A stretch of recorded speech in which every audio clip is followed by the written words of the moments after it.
So let's start with posture and motivation as usual.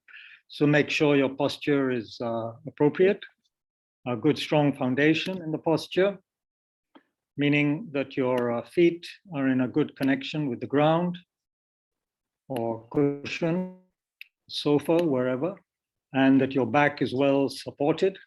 That's very important. Also, make sure that your head is not up in the air, that it's slightly tilted downwards. And of course, one has to say that if you have a smartphone, as you probably have, just make sure it's not going to distract you during the session. Keep it out of sight, out of mind, and on silent if possible. So now that will be the eightfold posture in the future. It will have to include the smartphone as one of the requisites for appropriate meditation posture. So having generated the main aspects of the posture and generated a sense of stillness, a sense of relaxation, and a sense of being very vigilant and alert,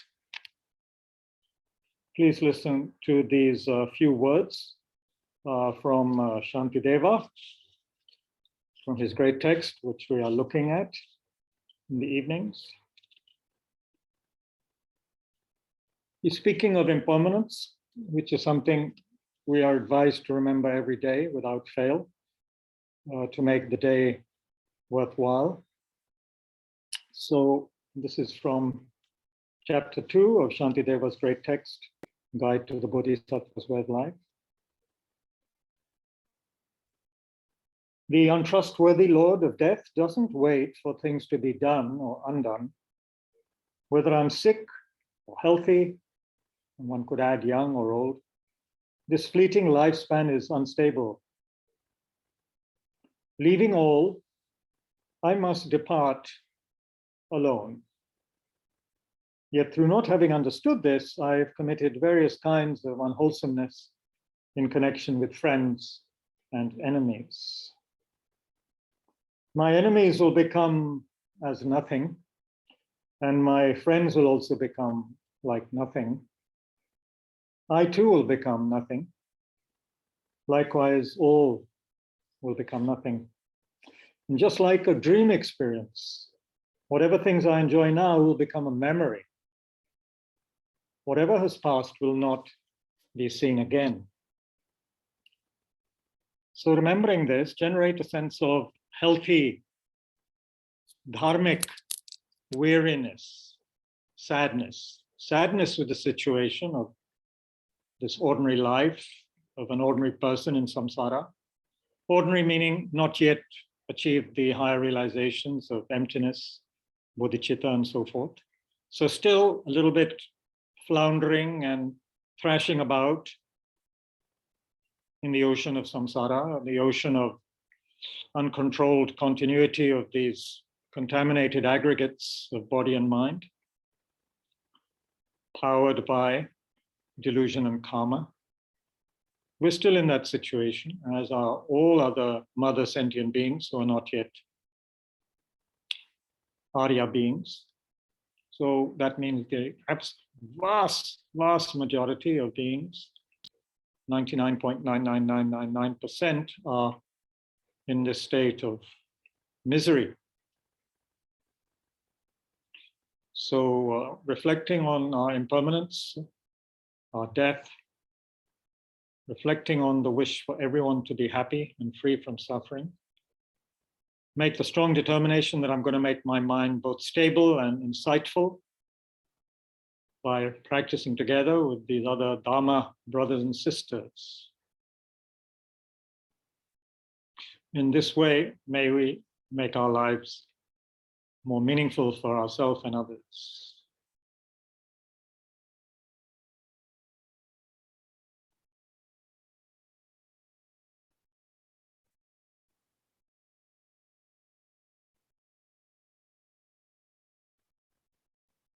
So we start with the breath awareness practice, and after a very short break, we will then engage in the clarity of the mind meditation. So please be aware of breath. The actual sensation of it, not the idea of it.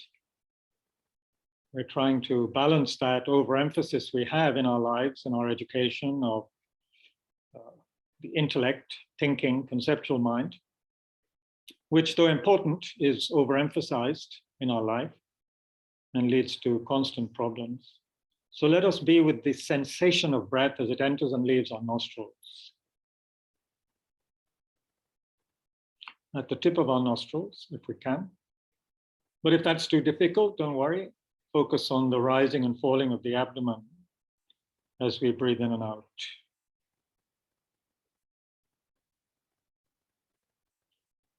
Let's sit together like this for 7 or 8 minutes. I won't say anything. Just remember to be relaxed but alert. Check the posture now and again, that it's upright, not twisted in any way.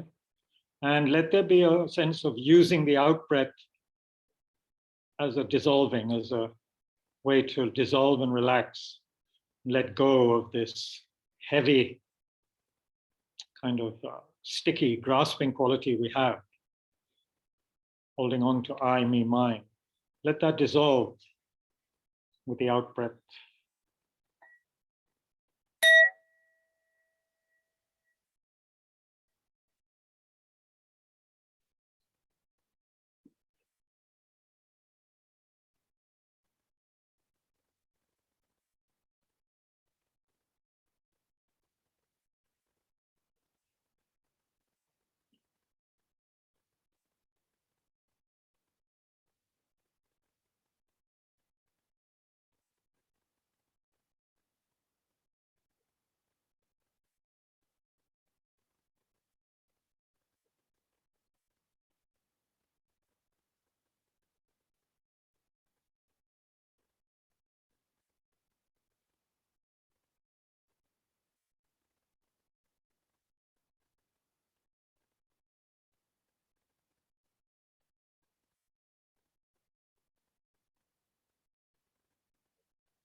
Please take a 1-minute break if you need to. If you don't, that's also fine. Let's continue to sit still, relaxed, attentive.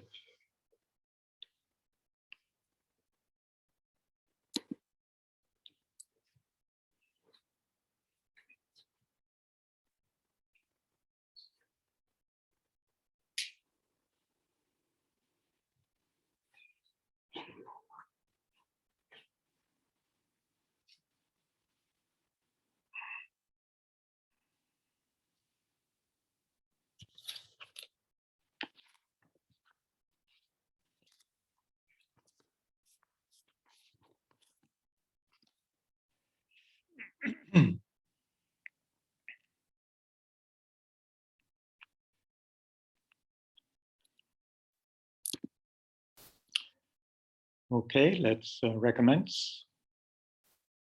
So the following meditation is taken again from Kathleen MacDonald, Venerable Sangye Kadro, her book, How to Meditate. And it's called Meditation on the Clarity of the Mind.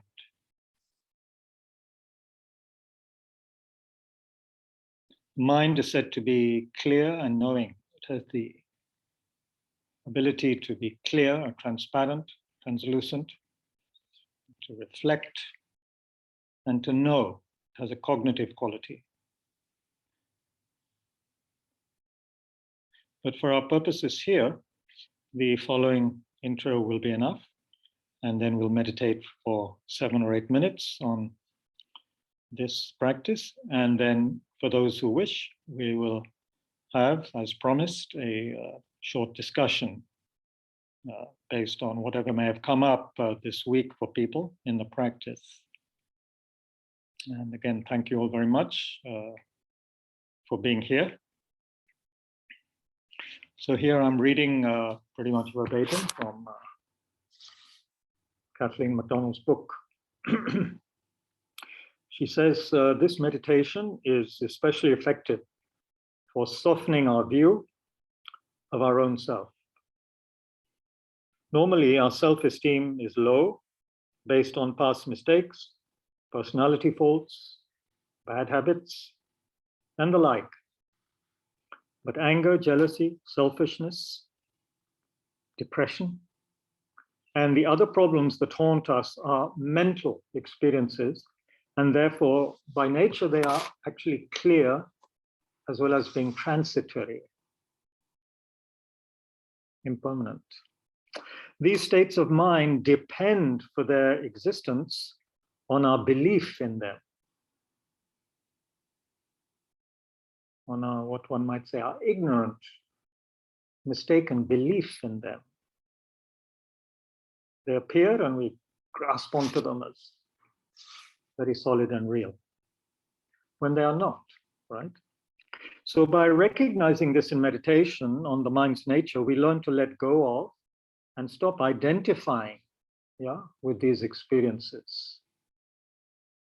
Which also means, of course, we don't need to cling to good experiences we have in meditation. We can be happy, okay about them, but if we cling to them and want them to keep on happening, then that's also a problem. That leads to dissatisfaction and a sort of greedy attitude, which is not what we are working towards. Our intrinsic nature is clear and pure, and it's with us 24 hours a day. Now, this is something we can remember today, maybe later on today, when you are caught up with your dysfunctional office colleagues or fellow students or people in the street or your rickshawwala, or whoever it is, your grumpy partner. Remember that their nature, our nature, is clear and pure.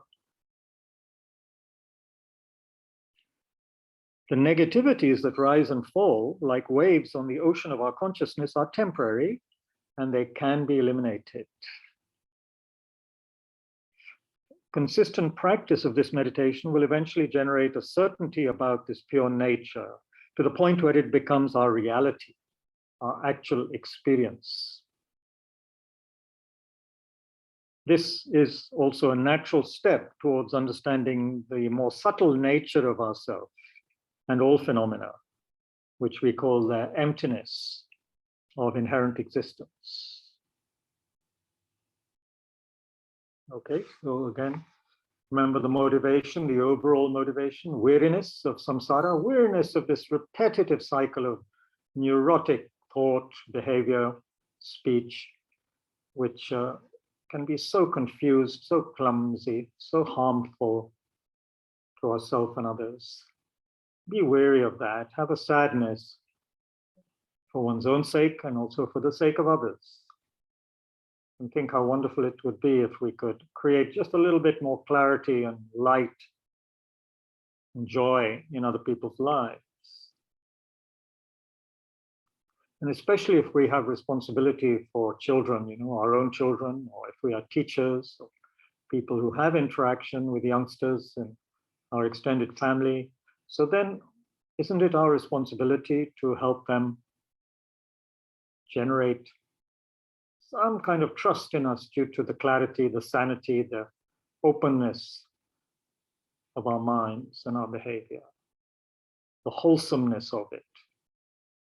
That's our responsibility, is it not?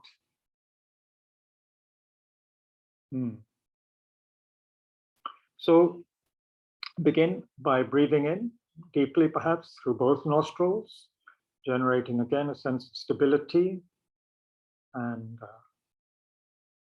sense of being present here, right now, having slowed down, paying attention. And do remember the kindness of others, the kindness of all the people on this, in this session, for example. Without them, this session doesn't happen.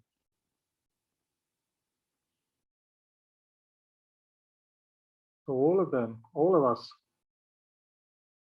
responsible for each other's well-being, each other's happiness. And generate a sense of warmth and gratitude towards everybody, whether you know them or not.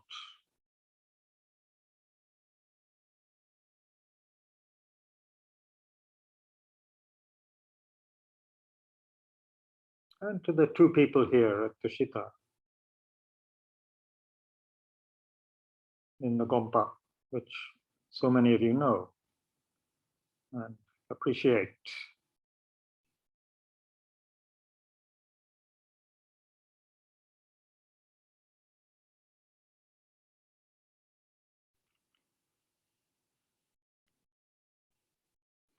Breathe in and out normally through your nose. Be aware of the breathing without needing to think about it, without conceptualizing.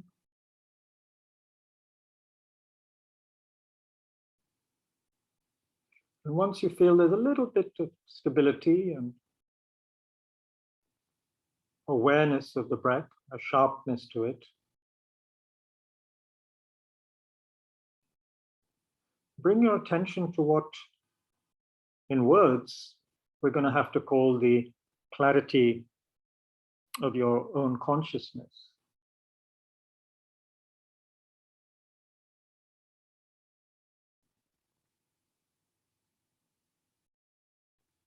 Your consciousness, to remind you, is whatever you are experiencing at the moment. Your consciousness or your mind is whatever you are experiencing in this moment. There's an arising and there's an engaging with objects of awareness. So whether it is sensations in the body, thoughts, feelings, perceptions of sounds, or whatever. It is whatever we are experiencing right now. And the nature of these experiences Okay, the nature of each and every one of these experiences is clarity without form or color, space-like, pure awareness.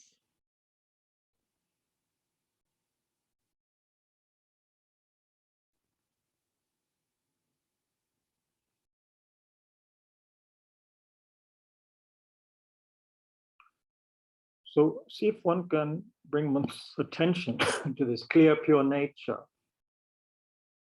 of the mind, of awareness, of consciousness itself.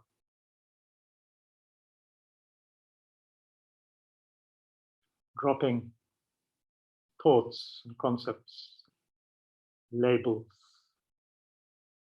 the words, also words, of course, get in the way, unfortunately.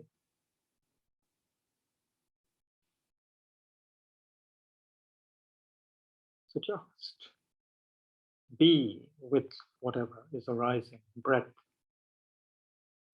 sound, sensation, smell, whatever.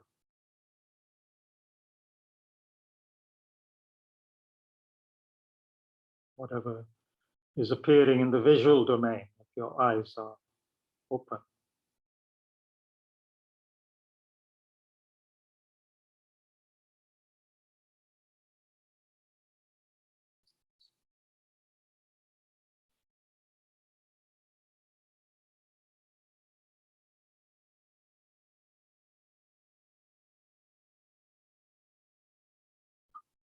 If it might be difficult, of course, initially to find the actual object, which is the clarity.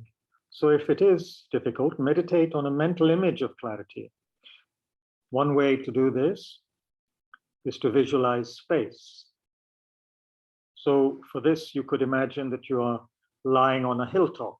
Maybe choose a favorite place you have, which makes you very happy and calm. Imagine you are lying there on your back, facing the sky, looking up at the sky. A sky that is completely clear, free of clouds, pollution of any kind. Just gazing gently up into that space.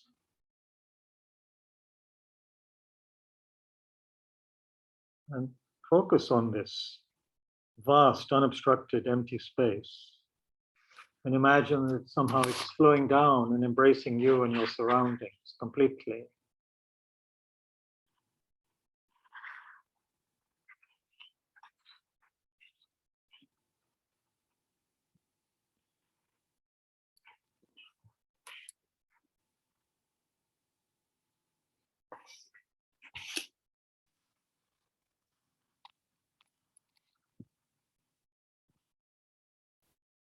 Everything becomes empty like space.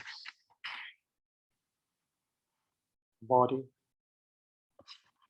everything like space.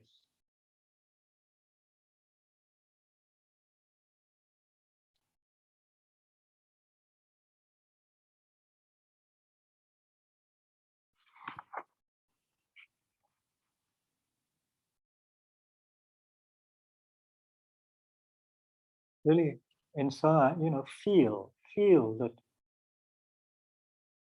the nature of one's mind is this clear, empty space.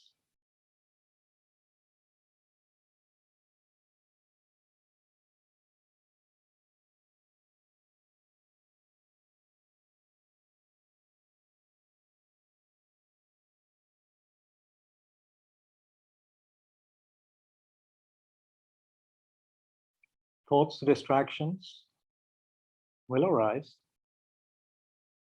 but don't react to them, don't follow them, and do not reject them. Simply remember they are also clear by nature, without any real substance.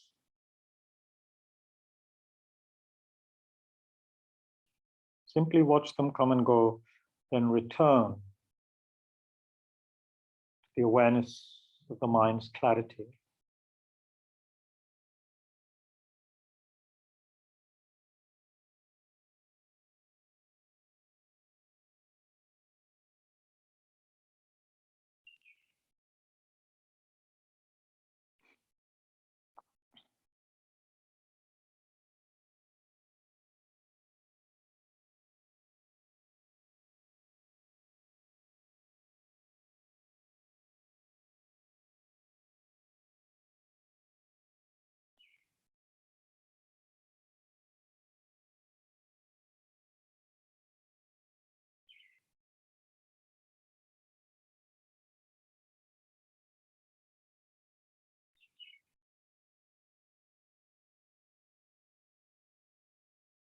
Don't need to think about anything during this meditation. There's no need to wonder what the mind is. Simply observe it, be with it, experience it. Its clear nature, which is like infinite empty space.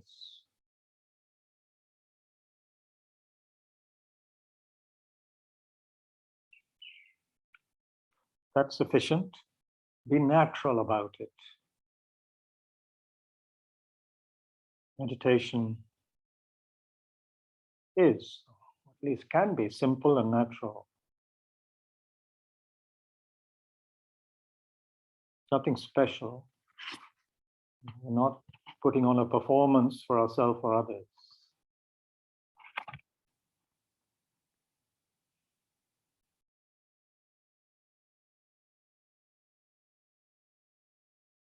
We're not doing it to please anybody.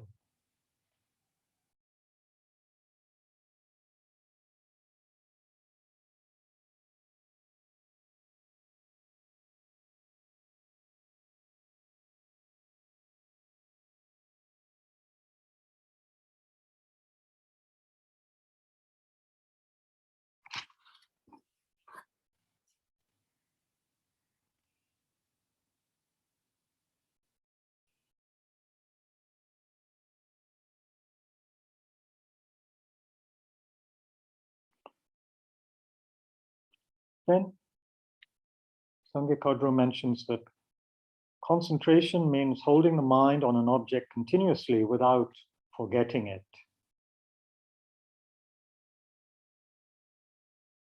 So it's kind of like mindfulness. The automatic result of this is awareness, which is free of concepts.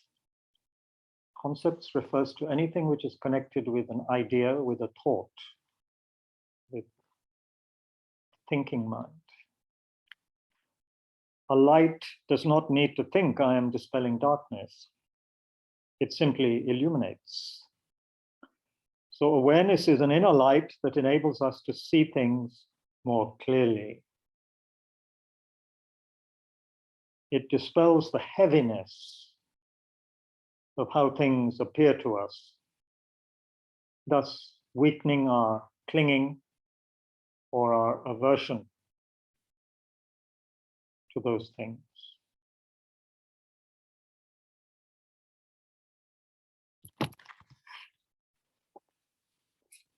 Some of us may have to go now.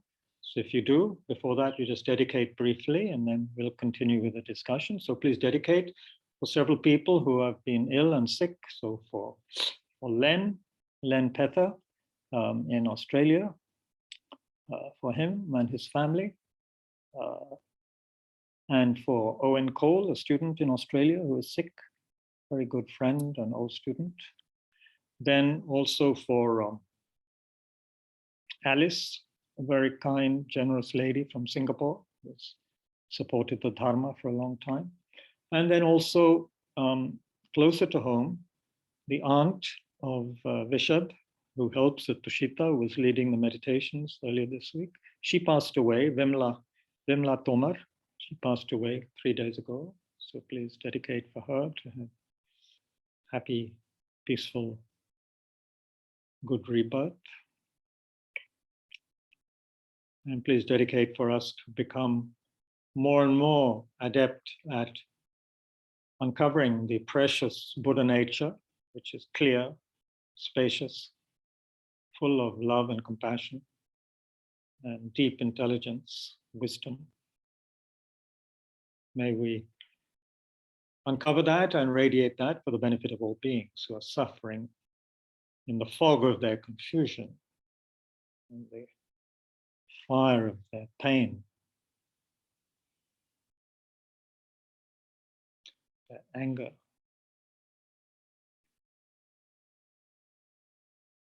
And please dedicate for any other people you know whom you wish to dedicate for their well-being and happiness.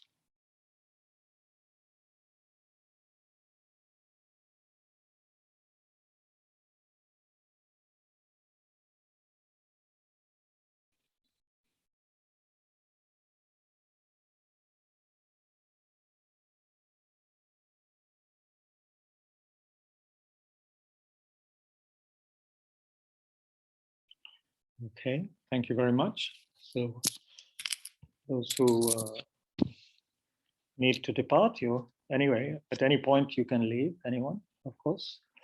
But those who wish to stay for some discussion, you're welcome, or to listen to discussion, which I hope might be useful for some of us.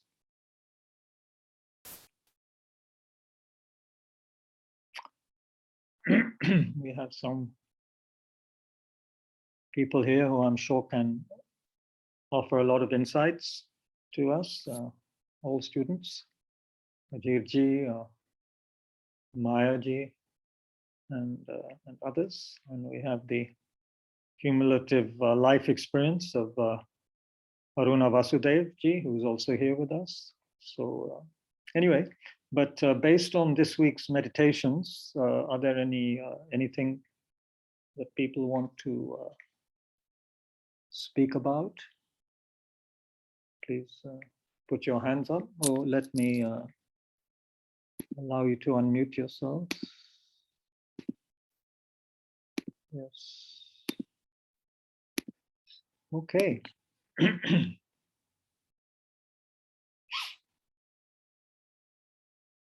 The meditations we've been doing yesterday and today from this very useful book, How to Meditate, by Kathleen MacDonald, a wisdom publication, which came out a long time ago. There's new editions. First came out in 1984.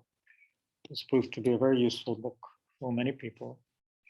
It's got many meditations from the basic meditations on breath, clarity of the mind, continuity of the mind, and then many, many analytical meditations on all the important stages of the path topics, and also emptiness, on the practice of taking and giving, and a very useful section on dealing with negative energy, meaning dealing with anger, attachment, so forth. Then visualization meditations on Tara, Avalokiteshvar, and so forth. And then some prayers and devotional practices, including Healing Buddha, and a very lovely meditation on the 8 verses of Transforming the Mind, which we might do one of these days.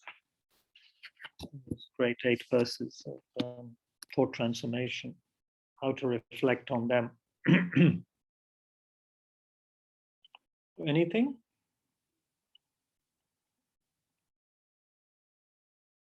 Because I'm not going to say anything else now. This is for discussion time.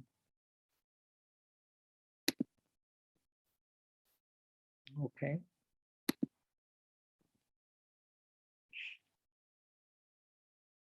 If not, we'll dedicate and finish. Maybe spend a few moments being quiet, and something may come to mind.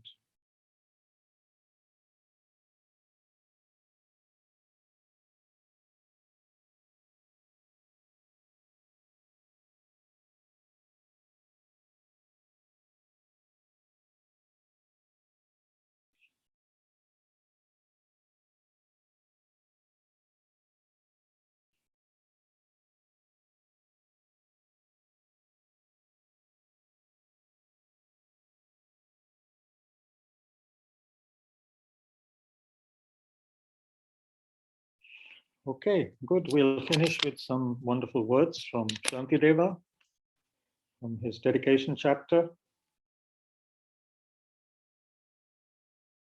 In order to fulfill the needs of beings who reach unto the ends of space, may my way of life be just like that of Manjushri, Buddha of wisdom. For as long as space endures, for as long as living beings remain, until then may I too remain to dispel the misery of the world. May the teachings, which are the sole medicine for suffering and the origin of every joy, be materially supported and honored and abide for a very long time. May I live and be sustained by simple, common foods, and in all my lives may I find the ideal solitude for practicing dharma. I prostrate to Manju Ghosh, through whose kindness wholesome minds ensue, And I prostrate to my spiritual masters, through whose kindness I develop.